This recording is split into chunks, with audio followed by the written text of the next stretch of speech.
اختتام نماز پر آپ سے ذکر کیا گیا تو آپ نے فرمایا، میرا فرزند میری پشت پر آ گیا تھا، میں نے یہ نہ چاہا کہ اسے اس وقت تک پشت سے اتاروں جب تک کہ وہ خود نہ اتر جائے، اس لیے سجدے کو طول دیا۔ ایک اور روایت میں ملتا ہے کہ حضور اکرم ایک دن خطبہ دے رہے تھے کہ حسنین آ گئے اور حسن کے پاؤں دامن ابا میں اس طرح الجھے کہ وہ زمین پر گر پڑے۔ یہ دیکھ کر حضور نے خطبہ روک دیا اور ممبر سے اتر کر انہیں آغوش میں اٹھا لیا اور پھر دوبارہ ممبر پر جا کر خطبہ شروع فرمایا۔ حضور پاک کا یہ بھی ارشاد ہے کہ حسن اور حسین جوانان بہشت کے سردار ہیں اور ان کے والد یعنی حضرت علی بن ابی طالب ان دونوں سے بھی بہتر ہیں۔ جناب حذیفہ یمانی کا بیان ہے کہ میں نے حضور کو ایک دن بہت زیادہ مسرور پا کر عرض کی، مولا آج افراط شادمانی کی کیا وجہ ہے؟ ارشاد فرمایا کہ مجھے آج جبرائیل نے یہ بشارت دی ہے کہ میرے دونوں فرزند حسن و حسین جوانان جنت کے سردار ہیں اور ان کے والد علی بن ابی طالب ان سے بھی بہتر ہیں۔ حوالہ کتاب کنز الاعمال جلد نمبر 7 صفحہ نمبر 107 اور سوائق محرقہ صفحہ نمبر 117۔ علامہ مجلسی تحریر فرماتے ہیں کہ امام حسن کا یہ وتیرہ تھا کہ آپ انتہائی کم سنی کے عالم میں اپنے نانا پر نازل ہونے والی وحی فوراً یاد کر لیتے تھے اور اپنی والدہ ماجدہ کو سنا دیا کرتے تھے۔ امام بخاری رقم تراز ہیں کہ ایک دن کچھ صدقے کی کھجوریں آئی ہوئی تھیں۔ امام حسن اور امام حسین ان کے ڈھیر سے کھیل رہے تھے اور کھیل ہی کے طور پر امام حسن نے ایک کھجور دہن اقدس میں رکھنا چاہی۔ یہ دیکھ کر حضور نے فرمایا کہ اے حسن، کیا آپ کو معلوم نہیں ہے کہ آپ لوگوں پر صدقہ حرام ہے؟ علامہ ابن حجر اور امام سیوطی لکھتے ہیں کہ امام حسن ایک دن مسجد رسول سے گزرے، آپ نے دیکھا کہ حضرت ابوبکر ممبر رسول پر بیٹھے ہوئے ہیں۔ امام حسن سے رہا نہ گیا، آپ ممبر کے قریب تشریف لے آئے اور فرمانے لگے، میرے باپ کے ممبر سے اتر آؤ، یہ تمہارے بیٹھنے کی جگہ نہیں ہے۔ یہ سن کر وہ ممبر سے اتر آئے اور امام حسن کو اپنی آغوش میں بٹھا لیا۔ کتاب سوائق محرقہ صفحہ نمبر 105، تاریخ خلفاء صفحہ نمبر 55 اور ریاض النصرہ صفحہ نمبر 128۔ امام حسن بچپن ہی سے مسائل علمیہ سے واقف تھے۔ ایک دفعہ ایک سائل حضرت ابوبکر کی خدمت میں آیا اور اس نے سوال کیا کہ میں نے حالت احرام میں شتر مرغ کے چند انڈے بھون کر کھا لیے ہیں، بتائیے کیا مجھ پر کوئی کفارہ واجب ہے؟ حضرت ابوبکر سے جواب نہ بنا اور انہوں نے اس سائل کو عبد الرحمن بن عوف کے پاس بھیج دیا۔ اس نے ان سے بھی سوال دہرایا تو وہ بھی خاموش ہو گئے اور کہا کہ اس کا حل تو حضرت علی ہی دے سکتے ہیں۔ سائل حضرت علی کی خدمت میں آیا، آپ نے سائل سے فرمایا کہ میرے 2 چھوٹے بچے جو سامنے نظر آ رہے ہیں ان سے دریافت کر لو۔ سائل امام حسن کی طرف متوجہ ہوا اور مسئلہ بیان کیا۔ امام حسن نے جواب دیا کہ تو نے جتنے انڈے کھائے ہیں اتنی ہی عمدہ اونٹنیاں لے کر انہیں حاملہ کروا اور ان سے جو بچے پیدا ہوں انہیں راہ خدا میں ہدیہ خانہ کعبہ کر دے۔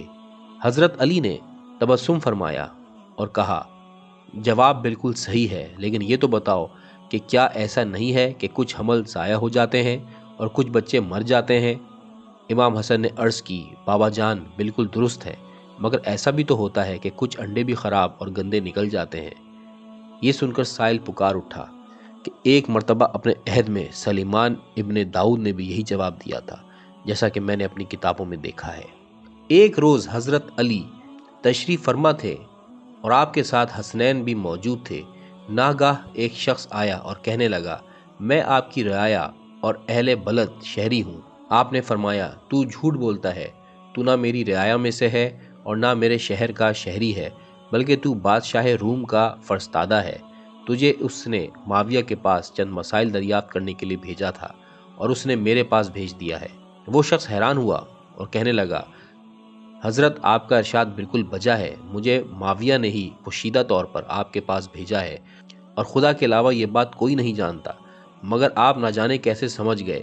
حضرت علی نے فرمایا کہ اچھا، اب ان مسائل کے جوابات ان 2 بچوں میں سے کسی ایک سے پوچھ لے۔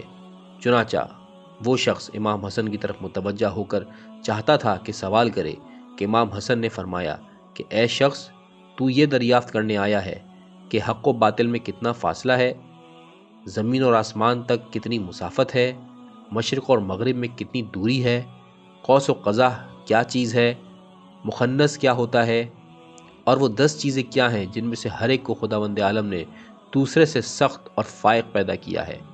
سن حق و باطل میں 4 انگشت کا فرق و فاصلہ ہے۔ اکثر و بیشتر جو کچھ آنکھ سے دیکھا حق ہے اور جو کان سے سنا باطل ہے۔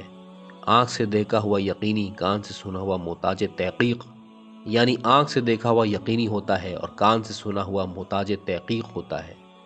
زمین اور آسمان کے درمیان اتنی مسافت ہے کہ مظلوم کی آہ اور آنکھ کی روشنی پہنچ جاتی ہے۔ مشرق و مغرب میں اتنا فاصلہ ہے کہ سورج ایک دن میں طے کر لیتا ہے، اور قوس قزح اصل میں قوس خدا ہے، اس لیے کہ قزح شیطان کا نام ہے، اور فراوانی رزق اور اہل زمین کے لیے غرق سے امان کی علامت ہے۔ اس لیے اگر یہ خشکی میں نمودار ہوتی ہے تو بارش کے علامات میں سے سمجھی جاتی ہے، اور بارش میں نکلتی ہے تو ختم باران کی علامت میں شمار کی جاتی ہے۔ مخنث وہ ہے جس کے متعلق یہ معلوم نہ ہو کہ یہ مرد ہے یا عورت، اور اس کے جسم میں دونوں کے اعضاء ہوں۔ اس کا حکم یہ ہے کہ تاحد بلوغ انتظار کریں۔ اگر محتلم ہو تو مرد اور خائص ہو اور پستان ابھر آئیں تو عورت۔ اگر اس سے بھی مسئلہ حل نہ ہو تو دیکھنا چاہیے کہ اس کے پیشاب کی دھار سیدھی جاتی ہے یا نہیں۔ اگر سیدھی جاتی ہے تو مرد، ورنہ عورت۔ اور وہ 10 چیزیں جن میں سے ایک دوسرے پر غالب اور قوی ہے وہ یہ ہیں کہ خدا نے سب سے زائد سخت پتھر کو پیدا کیا ہے، مگر اس سے بھی زیادہ سخت لوہا ہے اور جو پتھر کو بھی کاٹ دیتا ہے، اور اس سے زائد سخت آگ ہے جو لوہے کو بھی پگھلا دیتی ہے، اور آگ سے بھی زیادہ سخت اور قوی پانی ہے جو آگ کو بجھا دیتا ہے، اور اس سے بھی زیادہ سخت ابر ہے جو پانی کو اپنے کندھوں پر اٹھائے پھرتا ہے، اور اس سے بھی زائد قوی ہوا ہے جو ابر کو اڑائے پھرتی ہے، اور ہوا سے زائد سخت وہ قوی فرشتہ ہے جس کی ہوا محکوم ہے، اور اس سے زائد سخت اور قوی ملک الموت ہے جو اس فرشتے کی بھی روح قبض کر لیں گے، اور ملک الموت سے بھی زیادہ سخت موت ہے جو ملک الموت کو بھی مار ڈالے گی، اور موت سے زیادہ سخت حکم خدا ہے جو موت کو بھی ٹال سکتا ہے۔ یہ جوابات سن کر سائل حیران و پریشان ہو گیا۔ امام حسن علیہ السلام کی عمر جب 7 برس 5 ماہ اور 13 یوم کی ہوئی تو آپ کے سر سے رحمت للعالمین حضور اکرم صلی اللہ علیہ وآلہ وسلم کا سایہ 28 صفر سن 11 ہجری کو اڑ گیا۔